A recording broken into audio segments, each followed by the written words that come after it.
안녕하세요. 오늘도 수요 예배를 드리기 위해 자리에 모이신 우리 성도님들을 주님의 이름으로 축복합니다. 오늘도 우리가 마음을 다하여 하나님을 높이는 귀한 시간이 될 수 있기를 바랍니다. 우리 이 시간 다 함께 찬송하시겠습니다. 찬송가 425장입니다.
주님의 뜻을 이루소서. 병들어 몸이 피곤할 때 권능의 손을 내게 펴서 강건케 하여 주옵소서. 주님의 뜻을 이루소서. 온전히 나를 주장하사 주님과 함께 동행함을 만민이 알게 하옵소서.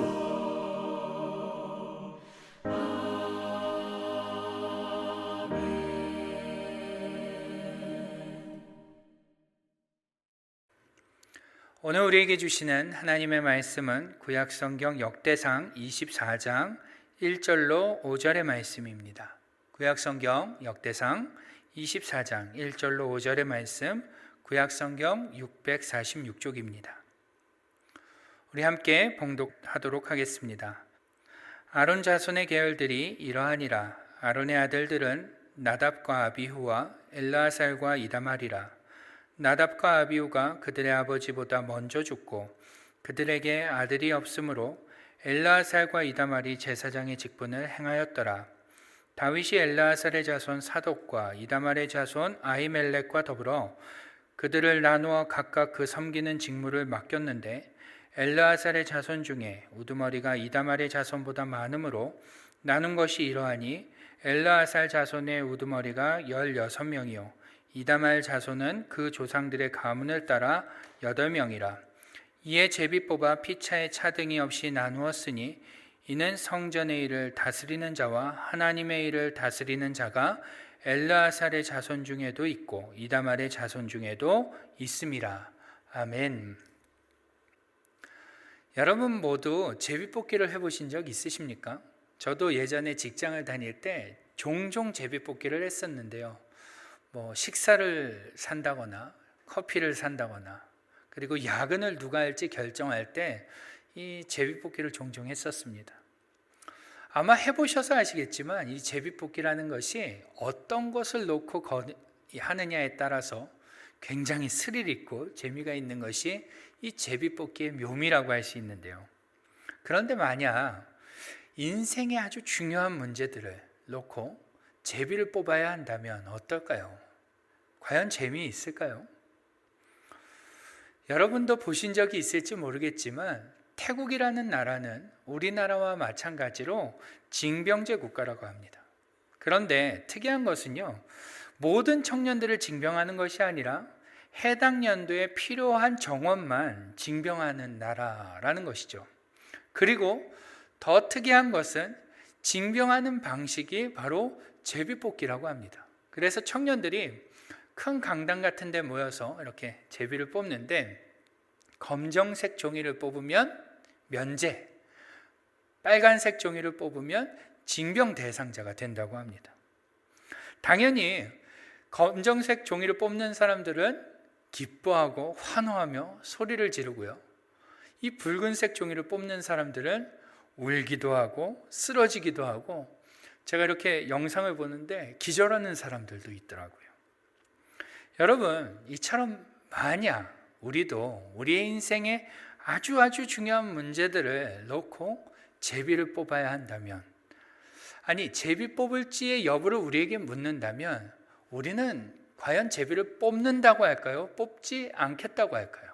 아마 대부분은 제비 뽑기를 사용할 것입니다. 결혼의 문제를 제비 뽑아라. 글쎄요, 자녀를 낳는 문제에 대해서 제비 뽑아라. 우리는 그렇게 중요한 결정을 놓고서는 제비 뽑는 것을 꺼려할 것입니다.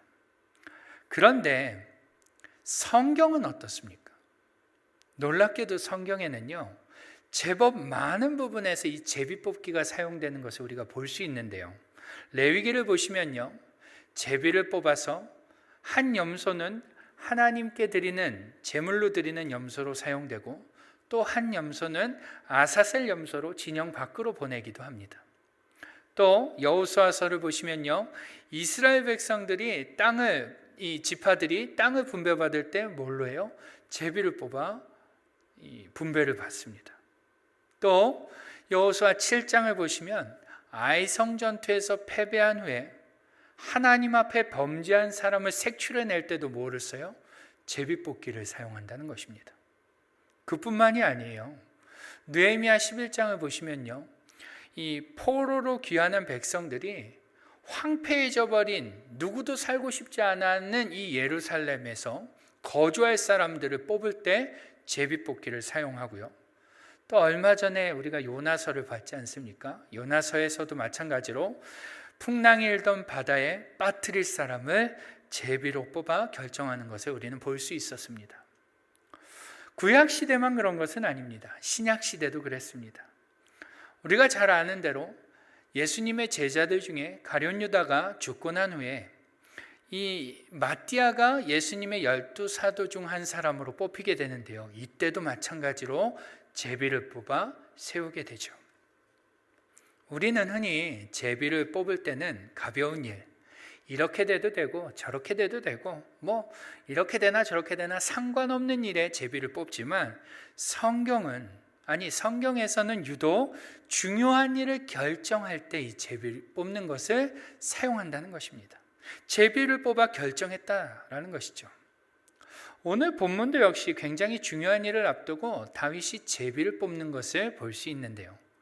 다윗은 앞서 22장에서 아들 솔로몬에게 성전 건축을 부탁하며 23장에서는 그 성전, 새롭게 지어질 성전에서 봉사할 레위인들을 이렇게 분배합니다. 그들의 직무를 분배하죠.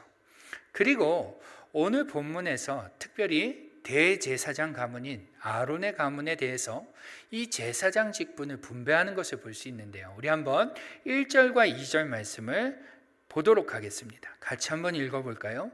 시작. 아론 자손의 계열들이 이러하니라.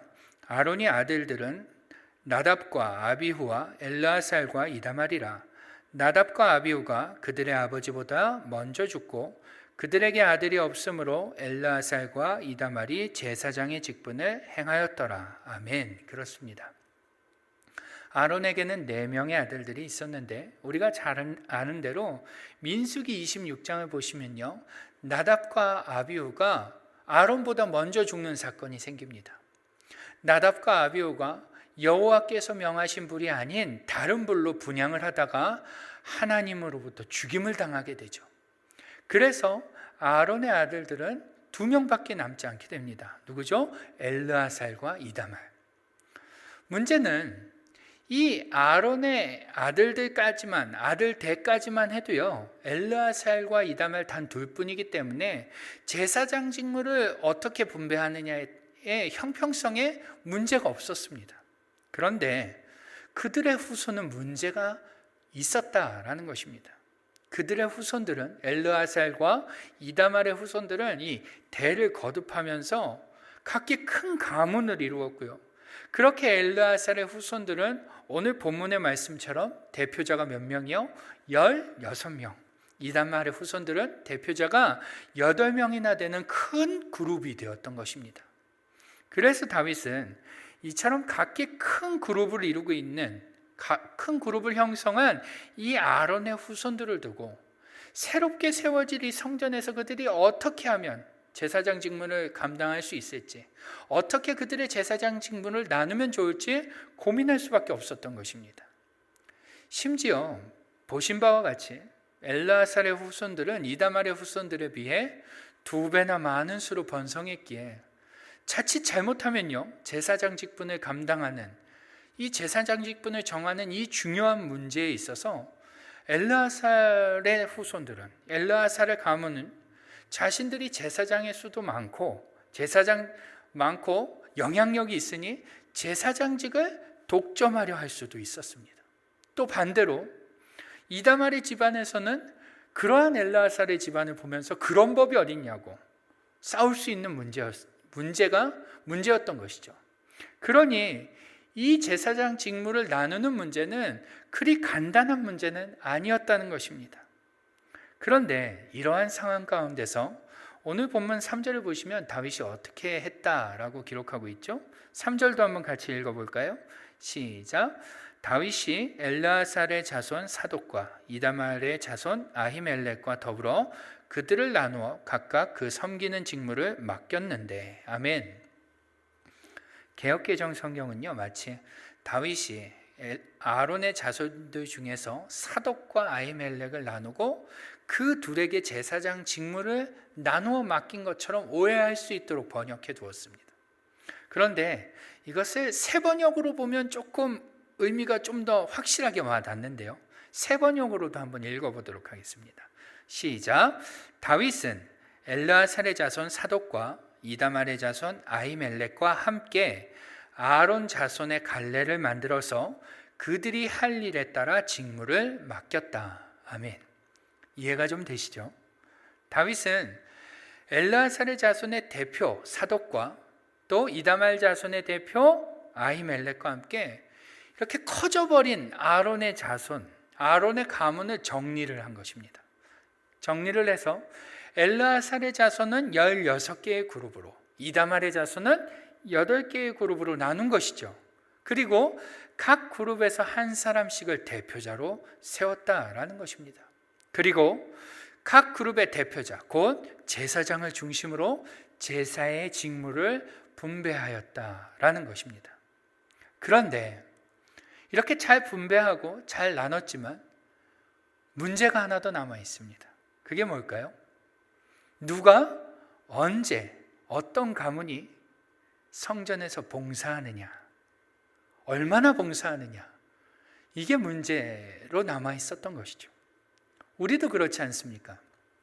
우리가 주방 봉사, 식당 봉사, 이 식사 봉사를 하는데 어때요? 절기 때 식사 봉사를 하거나 혹은 연휴가 길 때 식사 봉사를 하면 절기 때는 이렇게 이제 준비해야 될 음식이 많아서 좀 힘들 수 있고, 또 연휴 때는 식사 봉사자가 휴가를 가거나 그래서 힘들 수 있기 때문에 우리는 우리 조가 언제 식사 봉사를 하느냐에 굉장히 민감합니다. 아닌가요? 저번에 우리가 찬양제를 준비할 때도 그랬습니다. 찬양제를 준비하면서 우리 준비팀이 준비팅을 할 때 순서를 어떻게 정하느냐, 어느 팀이 1번으로 나가고 어느 팀이 2번으로 나가느냐, 마지막에 나가는 사람은 시간이 길어지니까 지루할 수 있고, 중간에 만약에 어린아이들이 많은 팀이 마지막에 나가면 또 어린아이들은 집중력이 약하기 때문에 힘들어할 수 있고, 이런 거를 막 고민할 수밖에 없게 되더라고요. 우리에게는 순서가 중요합니다. 마찬가지로 24그룹이 언제 제사의 직무를 감당하느냐, 몇 번이나 어떻게 감당하느냐라는 이 문제는 그들에게 있어서는 매우 중요한 문제가 아닐 수 없었다는 것입니다. 사실 우리가 보기에는 간단한 문제처럼 보입니다. 그러나 다윗을 비롯해 아론의 자손들에게는 어느 그룹이 몇 번을 언제 얼마나 성전에서 봉사하는지에 대한 이 문제는 아론의 자손들 중에서 자신의 그룹이 얼마나 중요한지를, 얼마나 영향력 있는지를 알려주는 척도가 될 수 있기 때문에 매우 민감한 문제였다는 것이죠. 그런데 이처럼 중요한 문제에 대해 다윗은 어떻게 하죠? 오늘 본문을 보시면 어떻게 했대요? 제비를 뽑아 결정했다고 합니다. 우리가 앞에서도 이야기했지만 우리는 가급적이면 제비 뽑는 일은 어떠한 일이에요? 가벼운 일, 중요하지 않은 일, 이렇게 돼도 저렇게 돼도 상관없는 일에 제비를 뽑지만 다윗은 이처럼 중요한 일, 민감한 일에 제비를 뽑아 결정한다는 것입니다. 심지어 더 놀라운 것은요, 5절을 보시면 다윗뿐만 아니라 두 집안의 대표인 누구요? 사독과 아히멜렉 역시 이 제비를 뽑아 분배하는 방식에 대해서 동의한다는 것입니다. 아주 중요하고 예민한 문제를 결정하는 방식으로 제비 뽑기에 동의한다는 것이죠. 여러분, 이것이 주는 의미가 무엇일까요? 그들이 이 문제가 중요하지 않아서 될 대로 되라 라는 식으로, 어떻게 되든 상관없다 라는 식으로 제비 뽑기에 동의한 것일까요? 아니죠. 아닙니다. 그들이 이렇게 중요한 일에 제비를 뽑기로 동의했다라는 것은요, 그 일이 굉장히 중요한 일이지만, 그래서 얼마든지 상식이나 합리성이나 효율성이나 명분이나 이런 것들로 자신의 생각들을 내세울 수 있고 주장할 수 있지만, 그들은 그럼에도 불구하고 그렇게 하지 않겠다고 선언하는 것입니다. 자신들의 제사장 직분을 주장하고 명분을 주장하고 자신들이 더 많이 해야 되는 것을 얼마든지 주장할 수 있지만, 그들은 그러한 효율성, 합리성, 명분 등을 내세우지 않기로, 주장하지 않기로 결단한다는 것이죠. 이 중요한 일을 결정함에 있어서 제비 뽑기에 동의한다는 것은 그들 스스로가 자신의 상식과 명분, 주장 모든 것을 스스로 뭐하겠다? 포기하겠다라고 선언하는 것과 같은 의미라는 것입니다. 그리고 심지어 더 나아가서는요, 어떠한 결과가 나오든 간에 그 결과에 승복한다는 의미가 그 안에 포함되어 있는 것입니다. 그들은 자신들이 원하는 결과를 얻기 위해 수단과 방법을 모두 동원하여 그것을 이루기보다는 하나님의 선택이, 하나님의 결정이 최고라고 믿고 그것을 그대로 인정하겠다라고 고백하고 있는 것입니다. 그것이 내가 바라던 결과든 내가 바라지 않는 결과든 간에 그것이 가장 좋은 결론이다 라고 믿고 그것을 그대로 수용하겠다, 인정하겠다라고 의지적으로 결단했다라는 것이죠. 그들이 제비를 뽑기에 동의했다라는 것은 이러한 의미가 그 안에 담겨져 있는 것입니다. 여러분, 우리는 이 점에 주목해야 합니다. 사실 여러분도 아시겠지만 이렇게 하는 것이 쉬운 일입니까? 아니죠. 결코 그렇지 않습니다. 우리는 사실 맞고 틀리고보다 무엇이 더 중요해요? 내가 바라는 대로 됐느냐, 내가 바라는 대로 되지 않았느냐가 중요한 사람들입니다. 내가 바라는 대로 되면 맞는 것이고 내가 바라는 대로 되지 않으면 그것은 틀린 것입니다. 그러다 보니 우리는요, 내가 원하는 결과를 얻기 위해 명분을 이야기하고 효율성을 얘기하고 합리성을 얘기하면서 수단과 방법을 모두 동원해서라도 내가 원하는 것을 이루려고 한다는 것입니다. 그렇기 때문에 이러한 우리에게 제비뽑기라는 방식은요, 말도 안 되는 것이고 심지어 중요한 일에 제비를 뽑는다는 것은 더더욱 말이 안 되는 것입니다. 여러분, 우리가 지난 요나서를 보면서도 느꼈지만 요나는 어땠습니까? 바다에 빠져 죽는 한이 있어도 자신의 뜻이 맞다고 주장했었습니다. 심지어 우리가 보지는 않았지만 요나서 4장을 보시면요, 요나가 하나님이 예비하신 박넝쿨 그늘에서 더위를 피하다가 하나님이 그 박넝쿨을 벌레로 갉아먹어 버리게 하시자 요나가 어떻게 하는 줄 아십니까? 하나님을 향해 화를 냅니다. 그때 하나님께서 요나에게 이렇게 말씀하세요. 4장 9절을 보시면 이렇게 말씀하십니다. 하나님이 요나에게 이르시되 네가 이 박농쿨로 말미암아 성내는 것이 어찌 옳으냐 하시니, 네가 이 박농쿨로 인하여 성내는 것이 어찌 옳으냐 이렇게 물으시자 요나가 뭐라고 대답해요? 그 다음 구절이 아주 충격적입니다. 그가 대답하되 내가 성내어 죽기까지 할지라도 옳으니이다 하니라. 아멘. 내가 성내어 죽는 한이 있어도 옳습니다. 난 틀리지 않았습니다. 여러분, 우리가 이러한 자들이라는 것입니다. 우리는 옳고 그렇고 맞고 틀리고 보다 내가 원하는 대로 되면 맞는 것이고 내가 원하지 않는 대로 되면 틀린 것입니다. 우리는 그것이 중요한 사람들인 것이죠. 그러니 이러한 우리에게 제비뽑기라는 방식은 말도 안 되는 방식이라는 것입니다. 우리는 절대로 인정할 수 없는 방식인 것이죠. 그런데 놀랍게도 구약의 이스라엘 백성들, 하나님의 백성들은 어땠습니까? 그들은 가볍고 대수롭지 않은 일을 결정할 때 제비뽑기를 사용하는 것이 아니라 도리어 중요하고 중대한 결정을 할 때 제비뽑기를 자주 사용했다는 것입니다. 여러분, 이 말은요, 곧 중요한 결정일수록, 중대한 사항일수록, 아주 민감하고 예민한 사항일수록 그들은 자신의 생각, 자신의 계획, 자신의 방식, 자신의 명분, 자신의 합리성, 효율성, 권리 등을 내려놓고 그 문제를 결정하고자 했다는 것입니다. 그리고 또한 그들이 그렇게 중요한 문제들을 놓고 제비뽑기를 하기로 결정한다는 것은 그 결과가 어떻게 나오든 간에 자신이 원하는 쪽이든 그렇지 않은 쪽이든 그 결과가 최고의 결론이라고 믿으며, 그것이 하나님이 바라시는 결론이라고 믿으며 그 결과를 받아들이고 따르겠다는 의지와 결단이 그 안에 담겨져 있었다라는 것입니다. 여러분, 우리는 본문을 보며 이 사실을 기억해야 하는 것입니다. 여러분, 저는 지금 우리도 구약시대처럼 제비뽑기로 교회의 일도 결정하고 우리의 인생의 대소사를 결정해야 한다라고 말씀드리는 것이 아닙니다. 아니, 오히려 오늘날 하나님의 백성들은 제비뽑기 방식으로 중요한 문제들을 결정해서는 안 됩니다.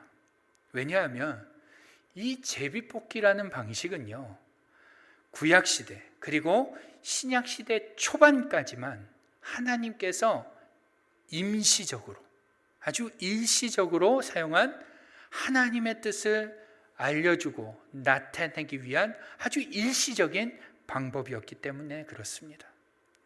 하나님은 당신의 뜻이 문서화되지 않았을 당시에 아주 임시적으로, 아주 일시적으로 하나님의 뜻을 알려주고자, 하나님의 뜻을 이루고자 이 제비뽑기라는 방식을 일시적으로 사용하셨습니다. 그렇기 때문에 하나님의 뜻이 성경이라는 책으로 집약되어서 우리에게 주어진 오늘날에도 동일하게 제비뽑기 방식을 선택한다면 그것은 하나님의 뜻을 무시하고 하나님의 방식을 무시하고 하나님을 없인 여기며 마치 점을 치는 행위와 같은 것입니다. 그렇기 때문에 우리가 반드시 기억해야 할 것은요, 제비뽑기 그 자체가 아니라 제비뽑기의 정신과 태도, 각오, 이러한 것들입니다.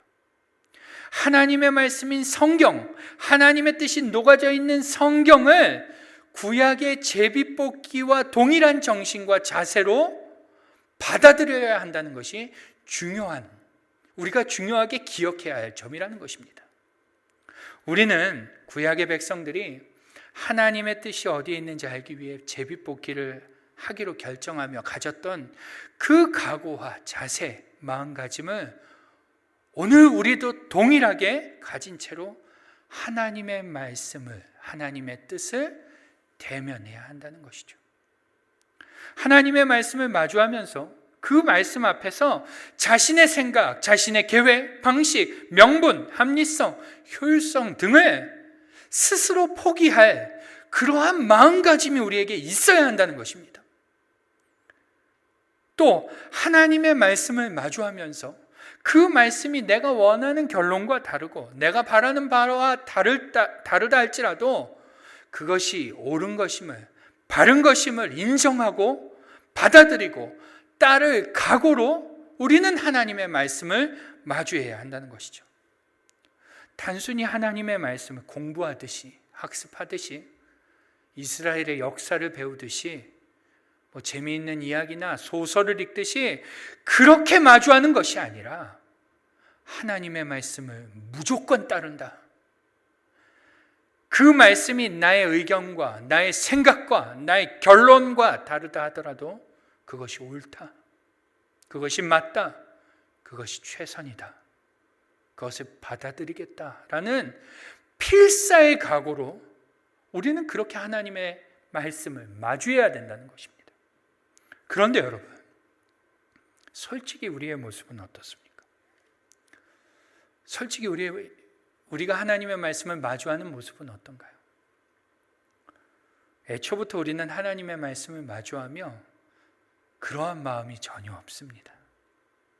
하나님의 말씀을 보고 들으면서도 우리는 늘 어떻게 해요?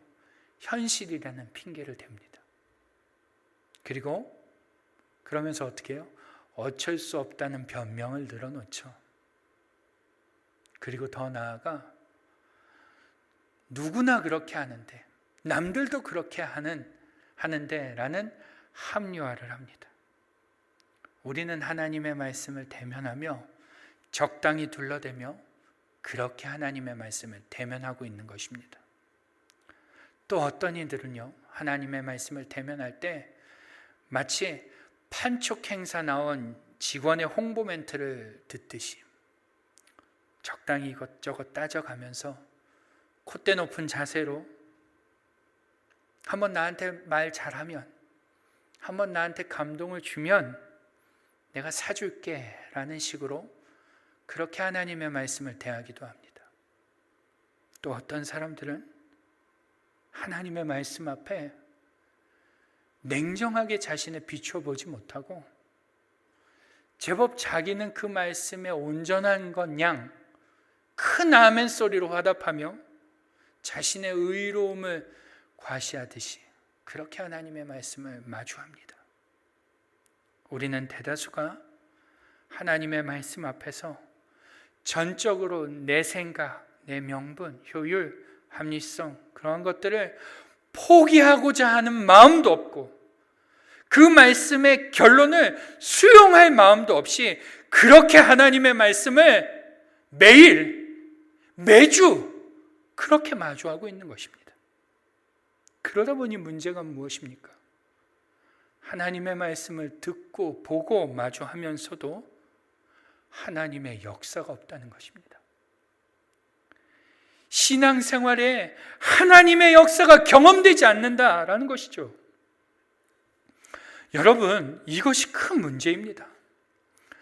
사실 하나님의 말씀을 그러한 자세로 마주하다 보니 신앙생활을 10년 하고 20년 하고 40년 하고 50년 해도 하나님의 역사를 경험하지 못하는 것입니다. 듣기 좋은 말씀이 나올 때는 아멘 하지만 나의 가슴을 후벼 파며 나의 뜻과 정반대의 말씀이 나올 때는 불편하기 그지없어서 그 말씀을 애써 외면하다 보니 하나님의 역사를 경험하지 못하는 것입니다. 여러분, 히브리서 4장 12절을 보시면 이러한 말씀이 있습니다. 하나님의 말씀은 살아있고 활력이 있어 좌우에 날선 어떤 검보다도 예리하여 혼과 영과 및 관절과 골수를 찔러 쪼개기까지 하며 또 마음의 생각과 뜻을 판단한다 라고 그렇게 기록하고 있는데, 정말 우리가 마주하는 하나님의 말씀이 우리의 영혼과 관절과 골수를 찔러 쪼개어 변화시키고 있습니까? 그러고 있나요? 왜 그 말씀이 우리를 변화시키지 못하는 것입니까? 성경은 분명 하나님의 말씀은 살아있고 활력이 있다고, 그 말씀은 좌우의 어떤 날선 검보다도 예리하다고, 그래서 우리의 혼과 영과 및 관절과 골수까지도 찔러 쪼갤 수 있다라고 말씀하고 있는데, 왜 우리가 10년 동안, 20년 동안, 50년 동안 본 그 하나님의 말씀은 왜 나를 변화시키지 못하고 있습니까? 왜요? 우리가 그 말씀을 대하는 자세가 틀려먹었기 때문입니다. 우리가 하나님의 말씀을 대하는 자세와 태도와 마음가짐이 틀려먹었기 때문에, 우리가 하나님의 말씀을 구약의 제비뽑기하던 자들처럼 그렇게 대하고 있지 않기 때문에 아무런 일도 일어나지 않는 것입니다.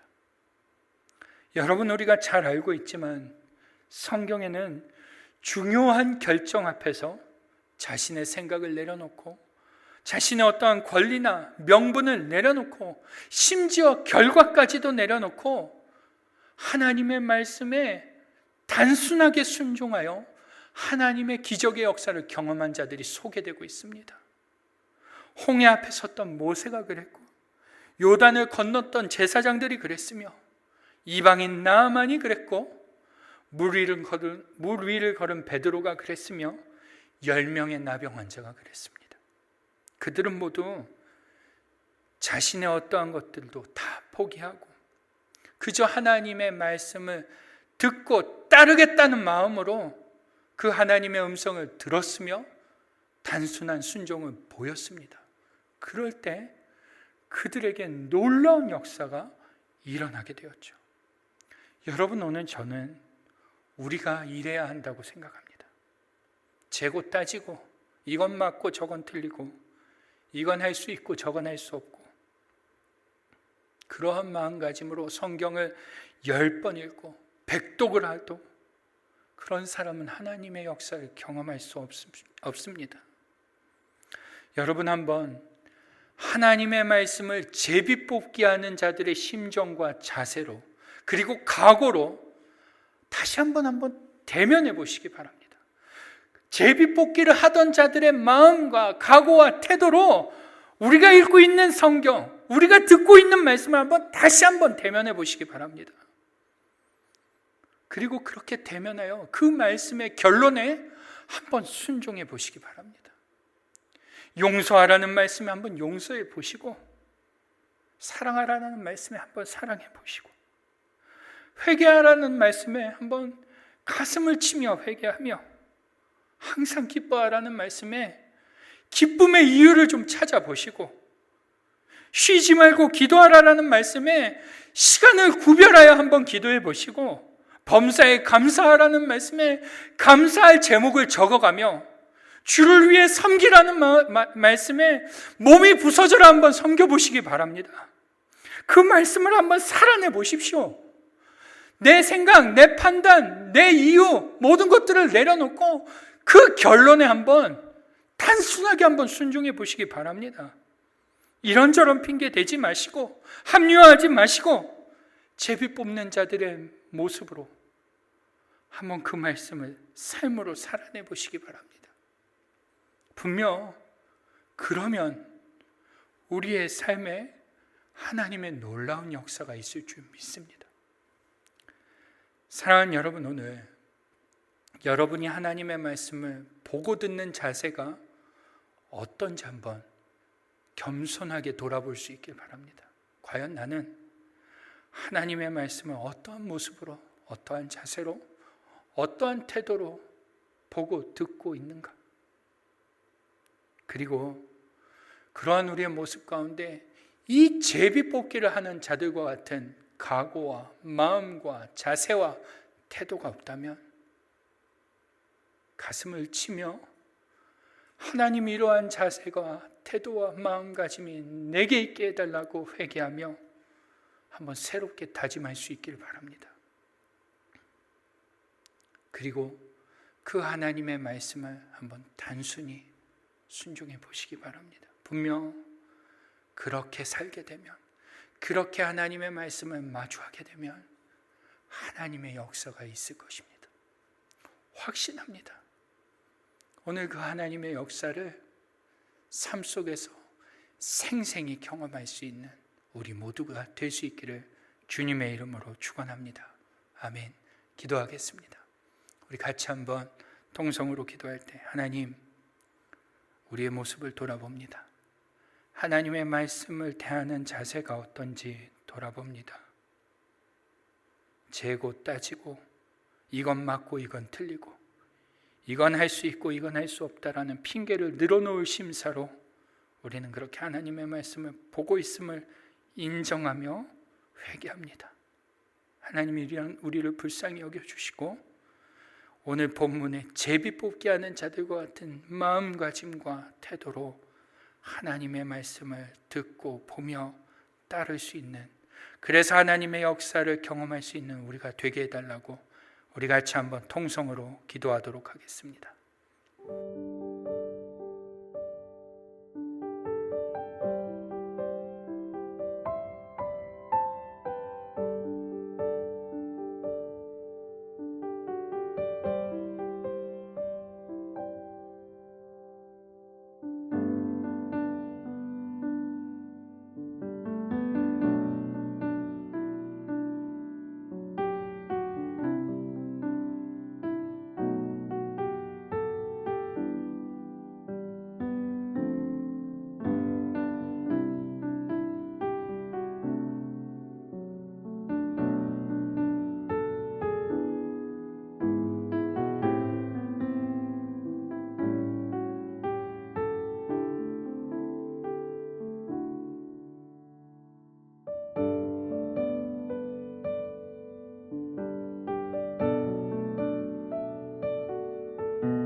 사랑하는 주님, 오늘 우리가 예수를 10년, 20년, 30년, 40년, 50년 수많은 시간을 믿었고 하나님의 말씀을 수많은 시간 동안 보고 들으며 그렇게 지내왔지만 그 하나님의 말씀은 우리를 조금도 변화시키지 않고 있음을 확인합니다.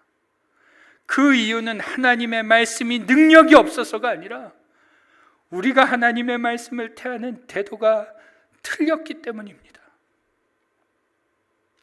하나님의 말씀은 살아있고 활력이 있는 말씀인데 우리가 그 살아있는 말씀을 죽은 말씀으로 대하기 때문에 그 말씀이 내 삶의 능력으로 나타난지 않음을 발견합니다. 하나님, 오늘 이러한 우리를 긍휼히 여겨주셔서 제비뽑기 하던 자들과 같이 그 하나님의 말씀 앞에 자신의 생각, 판단, 명분, 합리성, 효율성 모든 것을 내려놓고 그 말씀의 결론이 어떠하든 무조건 맞다, 무조건 따르겠다라는 자세로 마주할 수 있게 하여 주옵소서.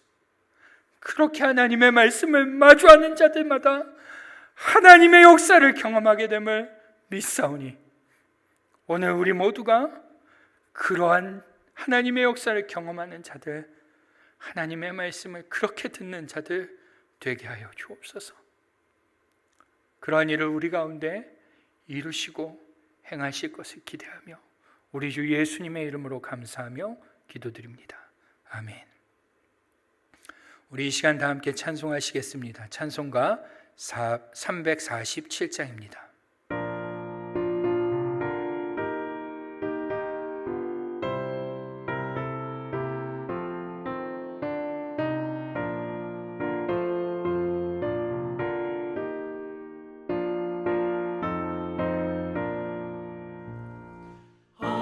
허락하신 새 땅에 들어가려면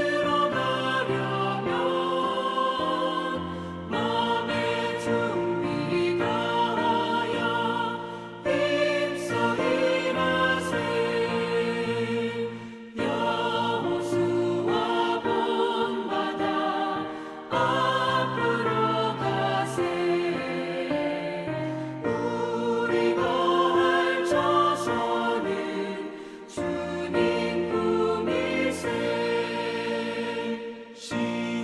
시험만한 땅에도 낙심 말고서 마음의 걱정 버리고 힘써 일하세. 여호수아 본받아 앞으로 가세. 우리 거할 저선은 주님 품이세.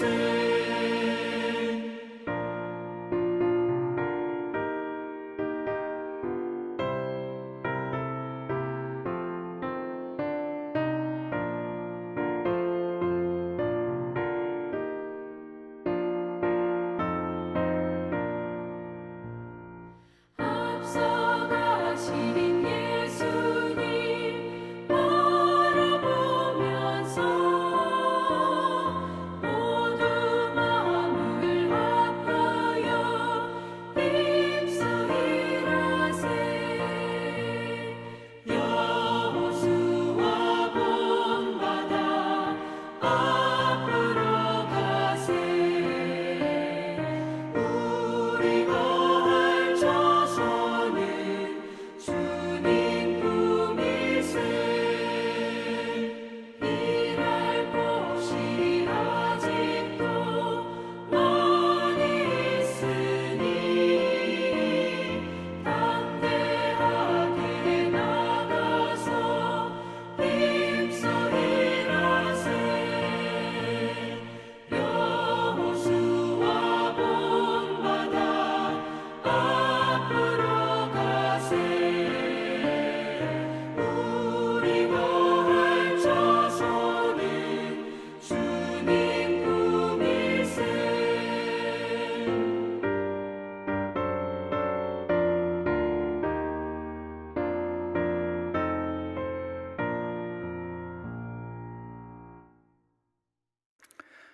축도로 예배를 마치겠습니다.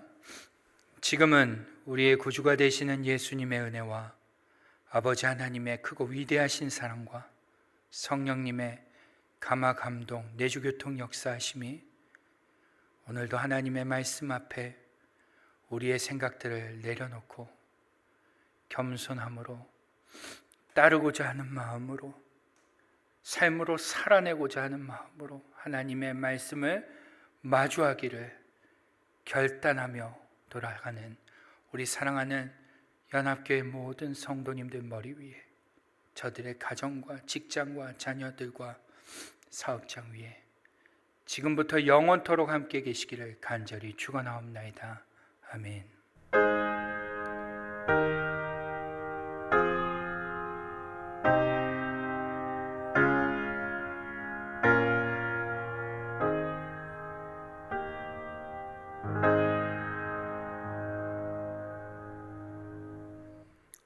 예배를 마쳤습니다. 남은 한 주도 하나님의 말씀 앞에 순종으로 반응하며 하나님의 역사를 경험하는 우리 모두가 될 수 있기를 바랍니다.